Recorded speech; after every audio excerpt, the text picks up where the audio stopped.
modernity. Start with Machiavelli, not with Descartes. Those people are derivative from Machiavelli. Machiavelli had two criticisms of Christianity. The first is that it's too cruel, and the second is that it's too weak. The prince becomes both conqueror, like Caesar, and prophet, like Christ. Machiavelli is the father of modern science. Machiavelli had a high opinion of Muhammad. Islam, the Turks, they were stronger than the Christians in his time. The woman is almost like the prophet, where they conquer you unarmed. And that's also the power of Christ, is that he conquers the world unarmed. You were very good, I must say. Perhaps the most challenging questioner I've had in an interview of this kind. We underestimate just how important Machiavelli is. At best, we consider Machiavelli to be just a clever political commentator, and at worst, we consider him to be an immoral schemer that can be easily dismissed. My guest, Harvard's Harvey Mansfield, has spent his entire career trying to show that Machiavelli is so much more, that he is the very founder of modernity, in fact, responsible for establishing the very world you and I live in. Machiavelli, according to Mansfield, is not just the founder of modern ethics and politics, but the true father of modern science itself. In Mansfield's estimation, Machiavelli's chief rivals are no less than Plato and Jesus. Machiavelli is the Antichrist, and we are his heirs. Machiavelli started a silent revolution, one that was purposefully hidden. In the next 2 hours, then, Professor Mansfield will reveal to us all its secrets. I want to spend this interview understanding what it means for Machiavelli to be a founder of modernity. But before we talk about what he founded, let's talk about what he was against, beginning with Christianity.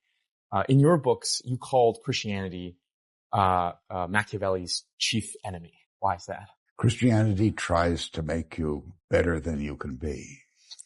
Christianity tells you that your honor, this is the way Machiavelli would say it, lies in the next world, in heaven, as opposed to this world.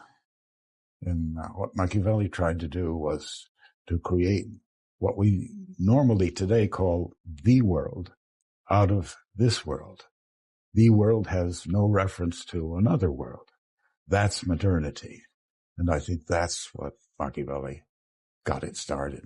If you go to Europe now, you look around and you see so many churches and so many cathedrals with very few in it. Imagine yourself entering full churches, full cathedrals. That would give you a little sense of the power of the church in Machiavelli's time. So it was his chief enemy, though perhaps the classical tradition standing behind Christianity was the predecessor, yes, and also the source of the power of the chief enemy. I see. So let me give you a quote from the Discourses. Although the world appears to be made effeminate and heaven disarmed, it arises without doubt more from the cowardice of the men who have interpreted our religion according to idleness and not according to virtue. For if they considered how it permits us the exaltation and defense of the fatherland, they would see that it, Christianity, wishes us to love and honor it and to prepare ourselves to be such that we can defend it. These educations and false interpretations thus bring it about that not as many republics are seen in the world as we see in antiquity, nor as a consequence is as much love of freedom seen in peoples as was then.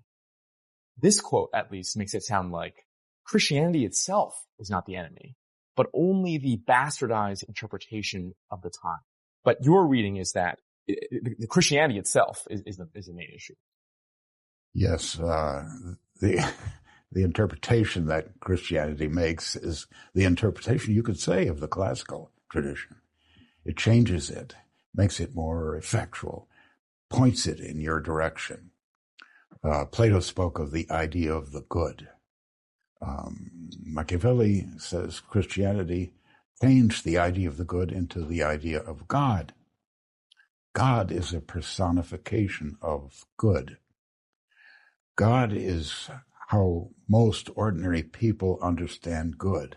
If you say something is good, people immediately want to know, how do I get it? They don't want to know so much, what is it? That's what the philosopher wants to know. But Machiavelli says, God is the person who will get it for you. He's the personification of the good. So that is a way in which Christianity itself is an interpretation of the good.